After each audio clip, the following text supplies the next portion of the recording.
No, se me ha medio... No, es que se me va a acabar con mi... Ah, no, estoy grabando justo. Hoy vamos a hacer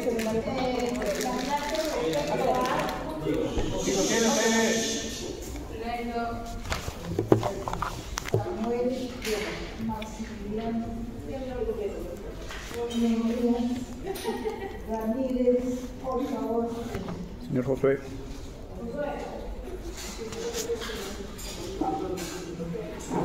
Ya, entonces uno de los aspectos más importantes que siempre debemos ver en las bacterias es la capacidad metabólica que tienen.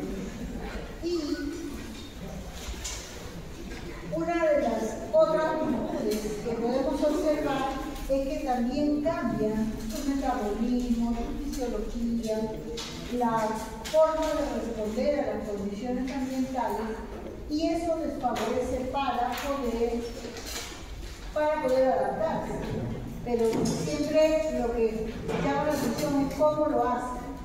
Y la manera como lo hacen es alterando la expresión genética, ¿no? Alterando la expresión de sus genes. Entonces, como varias veces se los he dicho, las bacterias, si perciben que hay un nutriente en el medio en donde están, ya no lo sintetizan. Ellas ahorran energía en ese sentido. Y hay varios mecanismos reguladores después de la transcripción, durante la terminación de la síntesis de proteínas, la regulación del inicio de la traducción y cambios en la estabilidad de su RNA mensajero. Todos estos mecanismos van a estar influenciando en la regulación del sistema, ¿no? Y además, ustedes saben que hay algunos factores capaces de detectar y responder. Justamente esos otros factores son algunas proteínas que pueden unirse al RNA o pueden sintetizarse RNA muy pequeños que también van a facilitar, digamos, la terminación de algo, ¿no? Muchos eucariotes, sobre todo, se llaman el RNA de interferencia. Mira, a ver, vamos a sacar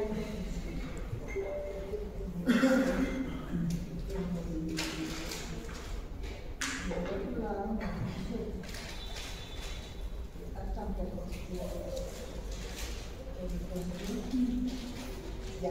Entonces, estos blancos para la acción de algunas proteínas van a necesitar ubicar secuencias cortas y repetidas en el DNA, RNA que esté en estructura secundaria o terciaria, combinación tanto de la secuencia como de la estructura, y finalmente la actividad de las proteínas va a estar relacionada con algunos metabolismos que van a tener que interactuar con, ya sea las secuencias o con el RNA, con RNA pequeños, o en los eventos de fosforilación que tienen que ver con la energía. ¿Por qué regular la expresión? ¿Por qué es necesario esto? Muy sencillo. Porque las bacterias crecen muy rápido. Estamos viendo que en media hora ya ha habido una generación. Y eso nos indica de que ellos tienen que estar encendiendo y apagando muchos sistemas de expresión. Otro, que su fisiología se altera. Imagínense ustedes, una bacteria que está en la leche y que de repente nosotros esa leche la convertimos en yogur y la proteína, la lactosa, y todo va a cambiar. Al empezar la lactosa va a ser ionizada, ya no va a tener. Y si no puede consumir la lactosa, todo porque no tiene carbohidratos. Por otro lado, la caseína cambia de configuración, tampoco la va a sentir como nutriente. Entonces, hay alteración en la fisiología de esa bacteria. Además que hay variaciones en el comportamiento y en la morfología. Hay algunas bacterias que de repente pueden normalmente ser pasivos. Pero si se encuentra en un ambiente donde hay muy pocos nutrientes, ese bacilo deja de ser bacilo y se convierte en una forma cocoide. Hay algunos microorganismos, sobre todo del grupo de las colibacterias, que tienen esa capacidad. Uno de repente dice, uy, no, esto ya no está contaminado, ¿no? Porque después, cuando ustedes lo ponen en unas condiciones óptimas de crecimiento, parecen nutrientes, temperatura, etc., van a cambiar su forma, ¿no? Entonces, es una de las condiciones. Otras dejan de expresar la formación del tabique entre célula y célula, y se forma todo un filamento. Ahí también estamos viendo variaciones morfológicas. Y la respuesta a las condiciones ambientales. ¿Cómo es que los microorganismos logran adaptarse a condiciones tan extremas y tan diferentes a la normalidad? ¿No? Entonces, uno de los puntos que siempre ha llamado la atención es el inicio de la transcripción, ¿no? ¿Cómo empieza esa transcripción del material genético a RNA? Y ahora se sabe que es un punto muy importante en la adaptación a los estímulos ambientales. Por otro lado, fíjense, la regulación existe después del inicio de la transcripción y se reconoce como una estrategia regulatoria en todos los organismos.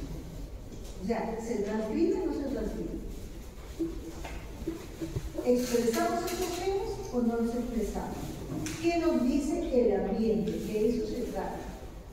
¿Cómo está el ambiente? Y entonces va a variar la transcripción, el inicio de la transcripción dentro del proceso de regulación.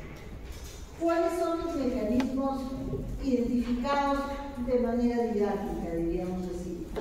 El término del proceso de transcripción, para empezar, a través de los procesos de terminación y antiterminación, la regulación del inicio de la traducción y cambios en la estabilidad del RNA mensajero.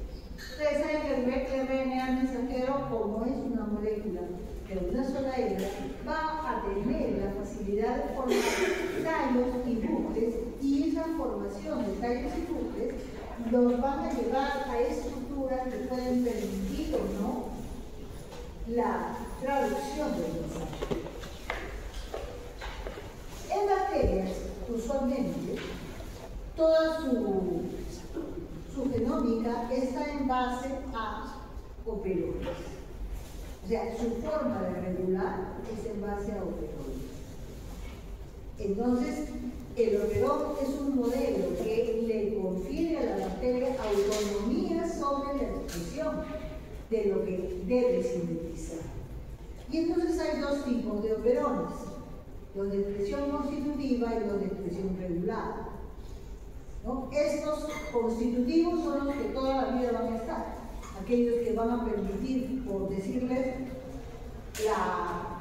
la expresión de la incorporación, por ejemplo, que son como los cuantos más de 100 operones están involucrados en eso, y los de expresión regular, que pueden ser para represión o para inducción.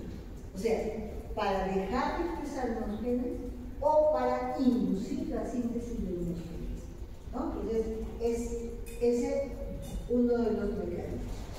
Entonces, es importante empezar porque los operones de expresión inducible usualmente están relacionados a la síntesis de enzimas, ¿no? Estas enzimas van a ser las responsables de degradar determinados sustratos. Entonces es necesario, ¿no?, que haya algunos elementos que disparen la inducción de ese operón. De esa manera, por ejemplo, cuando nosotros evaluamos el número de células, el total de proteínas y, por ejemplo, acá, la producción de beta-galactosidasas, esta beta-galactosidasa solamente se va a sintetizar cuando hay un carbohidrato relacionado a su síntesis, el tipo beta-galactosa. ¿Como quién? Como la lactosa, que es el operón inicial que se ha descubierto, el operón lactosa. Entonces, si nosotros vamos siguiendo el número de células, concentración de proteínas en nuestro cultivo, y después comenzamos, le ponemos lactosa y comenzamos a ver si hay la presencia de una determinada enzima, entonces vamos a ver que esa enzima es la beta-galactosidasa. Y vean cuándo se empieza a expresar. Se empieza a expresar cuando la lactosa se adhiere al medio de cultivo. Obviamente, ¿qué tipo de medio de cultivo necesitaríamos emplear? ¿Un medio completo o un medio mínimo?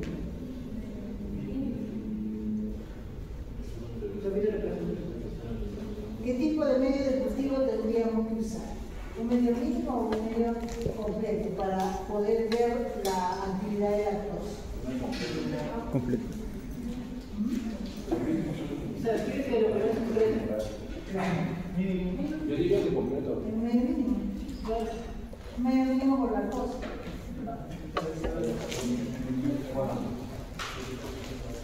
Entonces, para que sea esta la fuente carbonada agregada.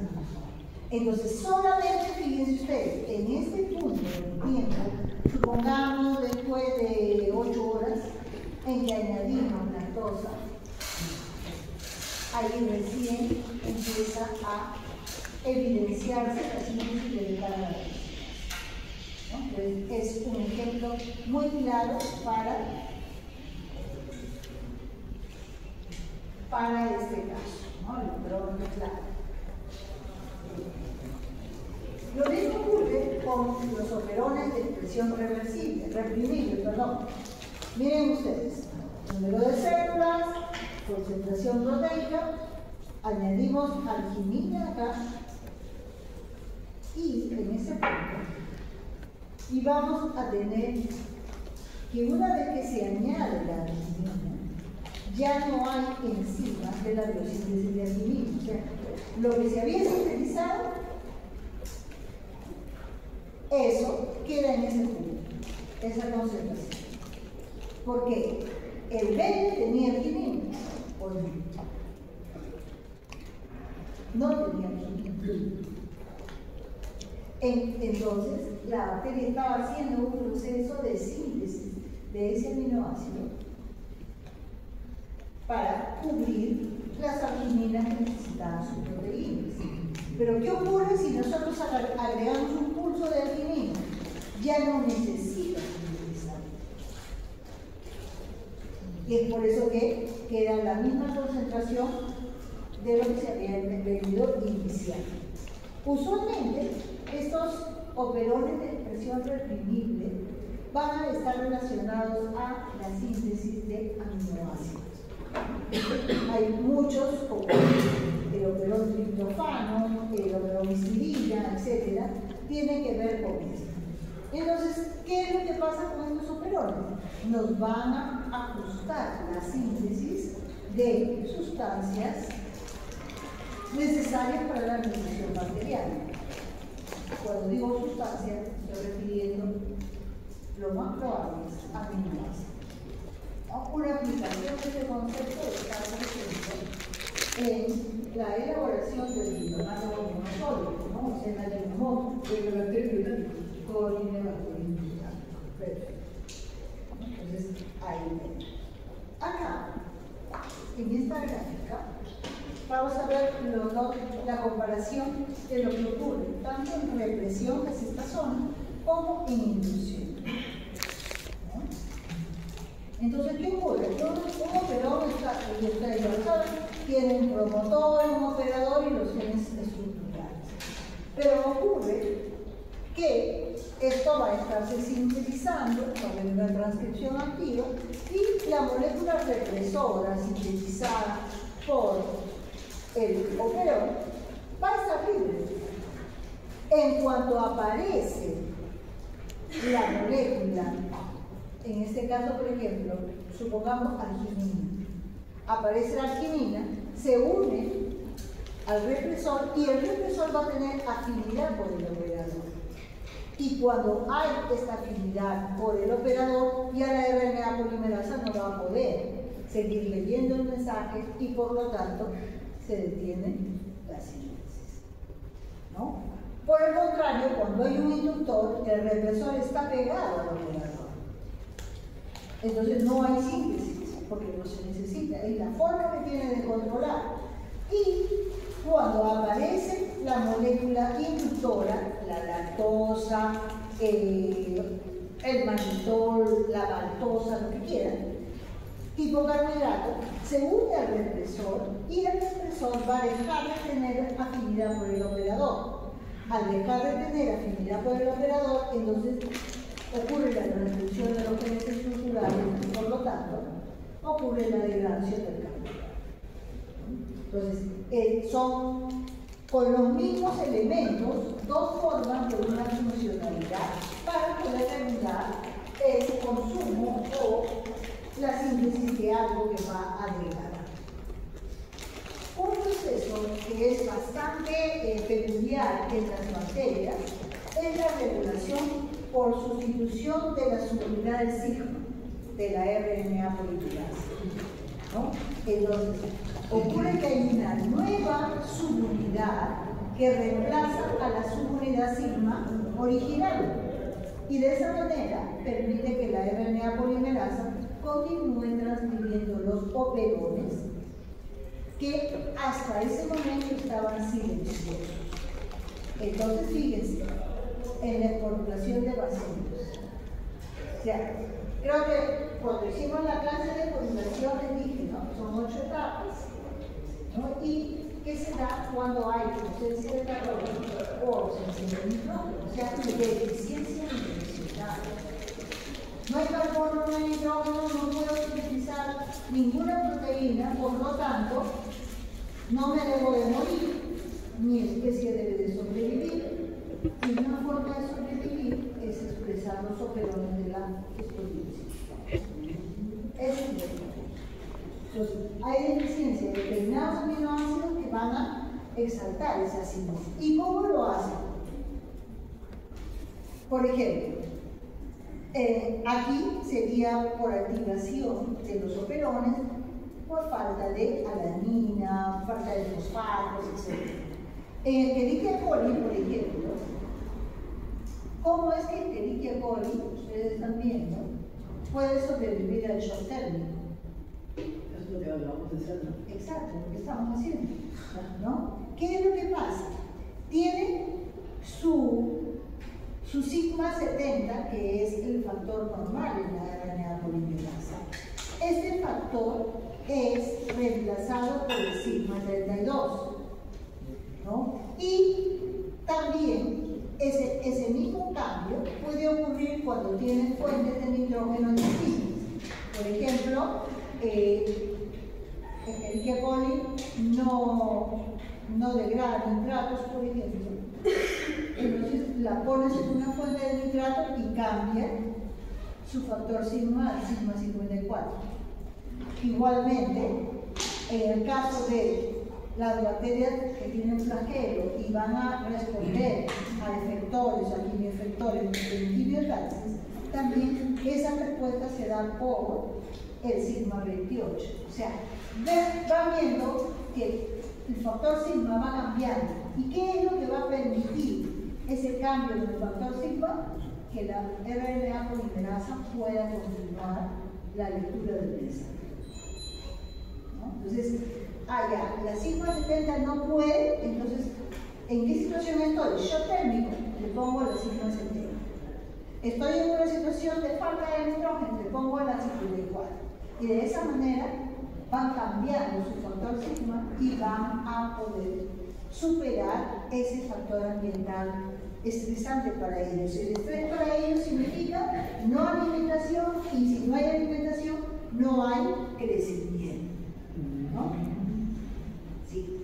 Entonces, esa, al parecer, es la forma como los diferentes ambientes han ido poblándose con especies especializadas en. No es lo mismo una Escherichia coli que ustedes pueden encontrar en un queso fresco, ¿no? que una Escherichia coli que se adaptó a condiciones de hielo, por ejemplo, en Pastoruri, por decir un elevado de la cual, ¿no? Entonces, no es lo mismo. ¿Qué es lo que va a variar? Su factor sigma de vida. Eso es lo que dice. En el caso de la estimulación que se da en especies de bacillus, son bacillus aeróbicos, no anaeróbicos.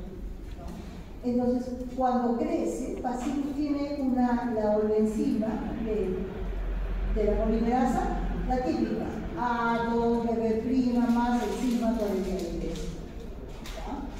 Y entonces, reconoce todos los operones estantes. O sea, el de síntesis de sus flagelos, el de síntesis de pared, de membrana y todo. Pero cuando se inicia la esporulación, cuando empieza la preespora, hay un nuevo factor sigma que empieza a desplazar parcialmente a esta S43 y se llama el sigma F. Entonces, ¿qué pasa cuando esa polimerasa tiene el sigma F? Comienza a ubicar los promotores de operones que estaban inactivos durante el crecimiento vegetativo. O sea, los operones de la esporulación no estaban activos cuando la bacteria tenía abundancia de nutrientes y no estaba en proceso de esporulación, ¿no? Y entonces, lo que pasa es que va a ver todo lo que ocurre, la formación de la doble membrana interna, la síntesis del ácido lipicolínico, todos esos puntos, esa síntesis de ulucanolacto y todos esos puntos que hemos visto en la población van a ser cuando este factor sigma F esté vigente en bacillus subtilis o cualquier bacillus, ahora hay muchos más bacillus que antes. ¿Sí? Sí, el de sigma 43 es el normal en bacillus y también se le llama sigma A. ¿Ya? Y el otro va a ser el sigma F, que en este momento no me acuerdo qué número de sigma F es el sigma F para bacillus. Y en cuál era el sigma 70. Ajá. Pero en bacillus también sigue siendo el sigma 54 también, como el cambio en No, realidad. cambia, no se puede tener todo cambia. Profesor, Sí. o sea, el sigma F es Es un sigma que no se puede tener. es transmitido y traducido en la misma espora, o sea, en la espora en este caso. En la preespora, claro. Antes de que cierre todo. Ajá. Sí, porque cuando ya es espora no hay ningún proceso de síntesis. Entonces, miren ustedes acá con respecto al shock térmico, ¿no? Hay la inducción de más o menos 30 genes para la respuesta a ese estrés al calor, el shock térmico, ¿no? Y, ¿qué es lo que pasa? Es por eso que Escherichia coli también es considerado un indicador de contaminación fecal. ¿Por qué? Porque puede persistir. Ustedes saben que Escherichia coli sale con las heces, ¿verdad?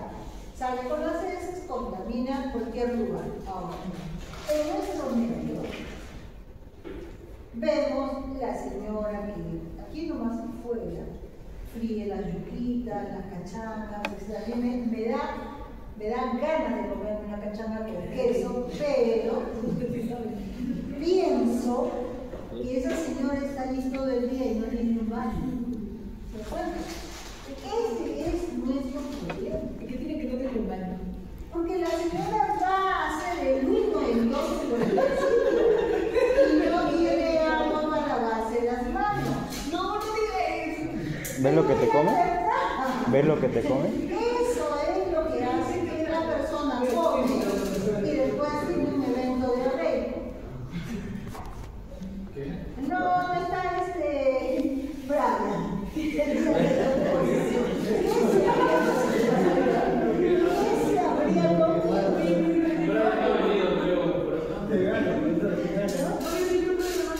Entonces,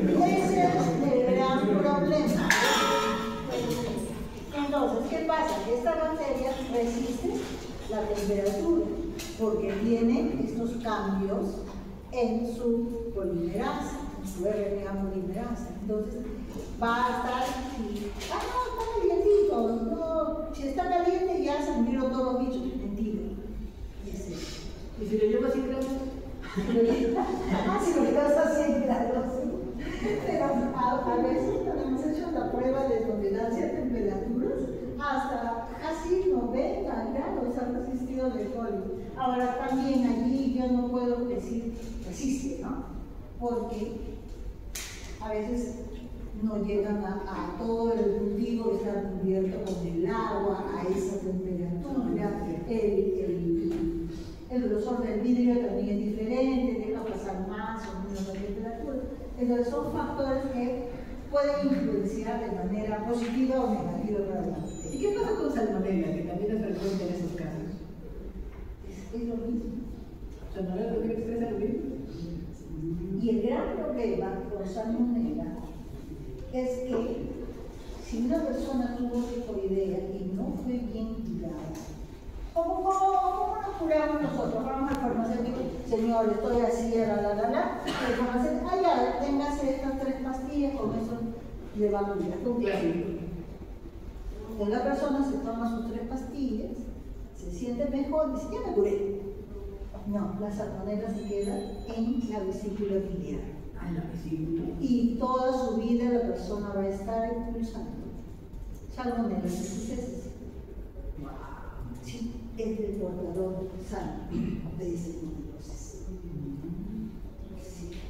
Ahora que les tiene sentido, ¿por qué hay animales que buscan esto? La salmonella se busca.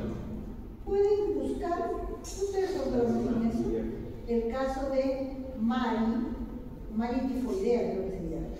Ese fue el primer caso de un portador sano de tifoidea.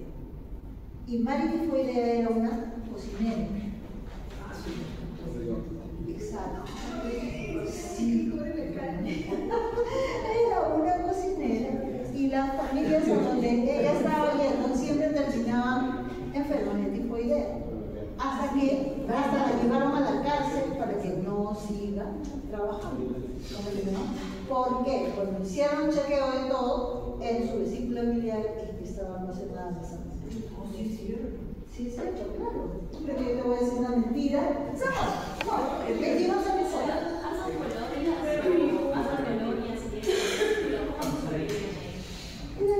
Dentro del biliar, dentro de las células biliares, se produce. Esto es preguntar, porque por ejemplo, había leído recientemente un estudio de gente que sufre de infecciones de las vías urinarias crónicas, justamente decían que, por ejemplo, ciertas bacterias terminan quedando pegadas al tejido.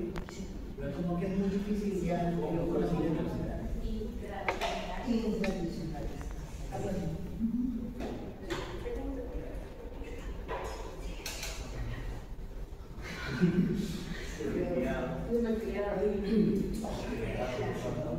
Ya. Ahora, por ejemplo, cuando las enterobacterias, cuando hablo de enterobacterias estoy hablando de Escherichia coli, Salmonella, Shigella, Proteus, Enterobacter, Citrobacter, Edwardiella, aquí me olvido. Hay unas que han cambiado de nombre, ya no las ubico muy bien. Entonces, por ejemplo, cuando están deprivadas de nitrógeno, de fuente nitrogenada, no hay amonio, no hay nitrato. Entonces, ahí está la llamada la subunidad 54 o también sigma N, desplaza a las enteras. Y de esa manera va a conocer promotores distintos que van a poder utilizar unas fuentes más raras de nitrógeno. ¿No? Porque usualmente, ¿cuál es la fuente de nitrógeno que usa? La de los aminoácidos, los grupos amino. ¿No? Entonces, si no hay esos grupos amino, entonces, no hay nitrógeno. No, en ese caso viene la sigma 54, desplaza la sigma 70 y comienza a usar otras fuentes nitrogenadas. Y el sigma 38, cuando la bacteria está en fase estacionaria, o sea, después de que creció a una gran velocidad, se estaciona. Y también puede hacer frente al estrés oxidativo o al estrés postprótico.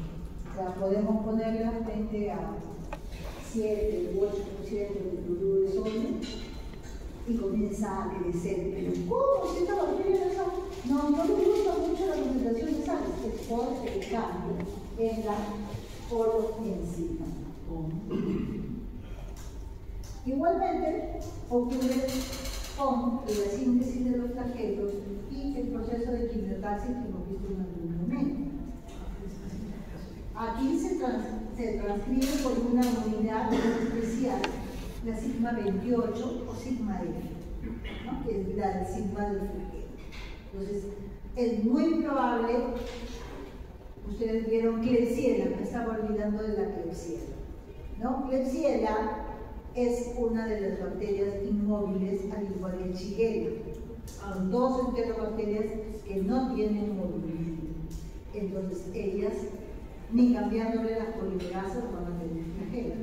Pero, por ejemplo, Proteus o Salmonella o la misma E. coli van a emplear su subunidad F para la síntesis del flagelo. Ahora, eso es con respecto a la actividad reguladora dependiente del factor sigma. En el control del inicio de la transcripción por proteínas reguladoras, esas proteínas son o los inductores o los correpresores o represores. Ahora más se acuerda llamarle correpresor porque en realidad esa molécula sola no va a funcionar si no tiene que estar unida con el represor del operón. Entonces, el efector se va a unir a una proteína reguladora y de esa manera es que o va a iniciarse la transcripción o no. ¿Y cómo es que reconoce? A través de secuencias. Las secuencias específicas que va a tener el operón, ya sea por posición o por secuencia, ¿no? Por decir, 15 bases antes del operador, o si no, con la secuencia XYZ, por decirles una cosa, ¿no? Entonces, de esa manera, tanto la inducción como la represión pueden tener un control positivo y un control negativo. O sea, un control que no lo haga y otro control que sí permita la inducción. Entonces, en estos circuitos reguladores debemos reconocer un efector que es el que viene de fuera, ya sea la lactosa que viene del exterior o de repente un aminoácido que está en el exterior. Ese es el efector. Un gen regulador, que es el que produce la proteína reguladora. Y usualmente el operón de genes estructurales va a reconocer una secuencia específica en el promotor.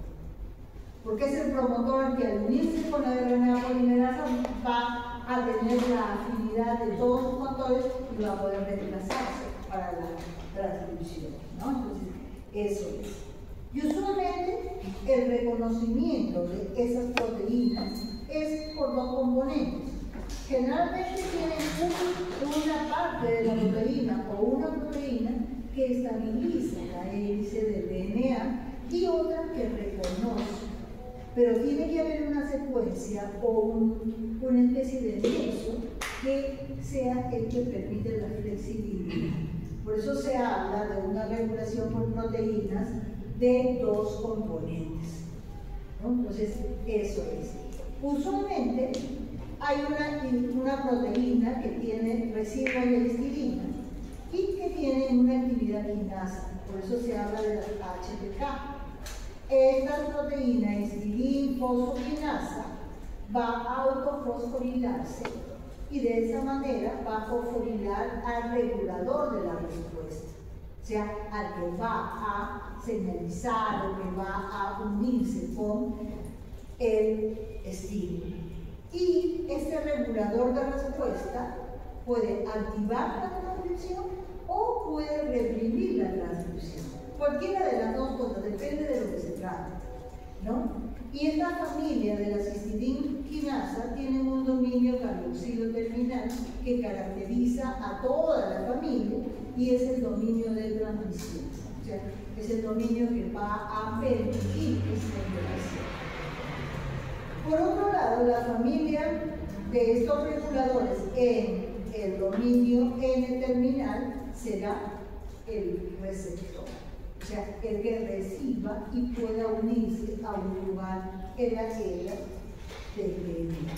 Y ahí tienen la esquematización.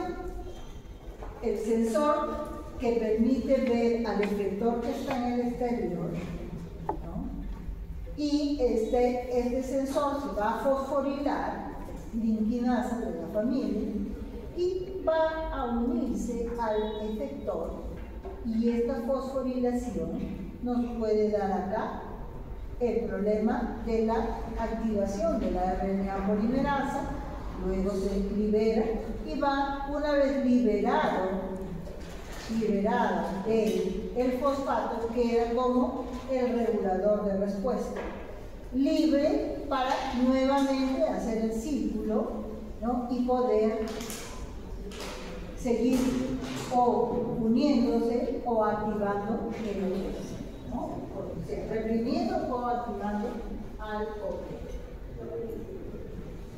Otro sistema que es importante tener en cuenta es el sistema SOS. Es un sistema que se activa cuando hay un gran daño en el DNA.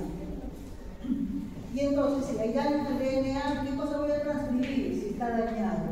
Voy a transcribir genes defectuosos. No debo hacer eso. Entonces, ¿qué es lo que pasa? La proteína REC-A, acá está la proteína REC-A, tiene funciones normales de recombinación, pero cuando el DNA está dañado, activa su función proteásica. Y al activar su función proteásica, lo que va a hacer es actuar sobre todos los operadores, ¿no? Y todas las proteínas que puedan unirse al operador van a ser degradadas, de tal manera que todos los operones van a estar dereprimidos y procede la síntesis de todos los genes que en ese momento necesitamos, ¿no? Entonces, esa es la parte. Otra proteína que tiene que ver es la proteína LEX-A. En realidad, la actividad proteásica de la REC-A va a degradar a esta proteína LEX-A, que es la que está reprimiendo a los otros operadores, ¿no? Entonces, el mecanismo de REC, LEX y no operadores ligados a esta proteína.